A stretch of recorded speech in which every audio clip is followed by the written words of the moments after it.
കാട്ടാളൻ മലയാള സിനിമയുടെ തന്നെ ആക്ഷനിൽ ബെഞ്ച് മാർക്ക് സിനിമയായ മാർക്കോയുടെ പ്രൊഡ്യൂസേഴ്സായ ക്യൂബ്സ് എൻ്റർടൈൻമെൻറ്റിൻ്റെ അടുത്ത പടം എന്ന് പറയുമ്പോൾ തന്നെ ഓട്ടോമാറ്റിക്കലി ചെറിയൊരു ഹൈപ്പ് ഉണ്ടാവും.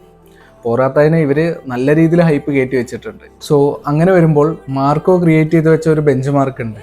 അതിന് മേലെ ഈ ഒരു സിനിമ പോയില്ലെങ്കിൽ ഓട്ടോമാറ്റിക്കലി ആ ഒരു സിനിമ ആവറേജ് അല്ലെങ്കിൽ ബിലോ ആവറേജ് ആവും. അതാണ് ഇവിടെയും സംഭവിച്ചിരിക്കുന്നത്.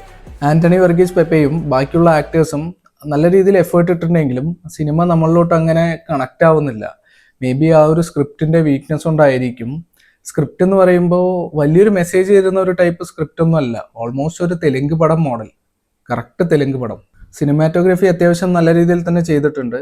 കുറച്ച് അധികം ആക്ഷൻ രംഗങ്ങളൊക്കെ ഉണ്ട്. അതെല്ലാം അത്യാവശ്യം നല്ല രീതിയിൽ വർക്കൗട്ട് ആയിട്ടുണ്ട്. ബട്ട് എന്തോ ഡയറക്ടർക്ക് ആ സ്റ്റോറി, അതിലൊരു ഇമോഷണൽ കണക്റ്റ് നമ്മളിലോട്ട് എത്തിക്കാൻ, നമ്മളെ കണക്ട് ചെയ്യാൻ പറ്റിയിട്ടില്ല. കുറച്ച് സർപ്രൈസ് ക്യാരക്ടേഴ്സൊക്കെ ഉണ്ട്. എന്നാലും ഞാൻ സിനിമ കാണുമ്പോൾ തന്നെ എടുത്ത് പറയണം എന്ന് ആലോചിച്ച് വെച്ചിരുന്ന ഒരു കാര്യമുണ്ട്.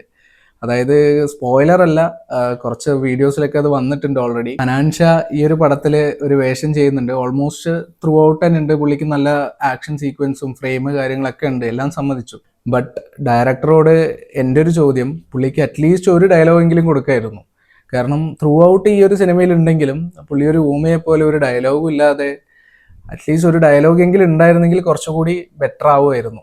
ഓവറോൾ ഒരു വൺ ടൈം വാച്ചബിൾ മൂവി, ഒരു ആവറേജ് മൂവി. ഈ കൊടുത്ത ഹൈപ്പിനനുസരിച്ചുള്ള എഫക്റ്റ് ഒന്നും ഇല്ല.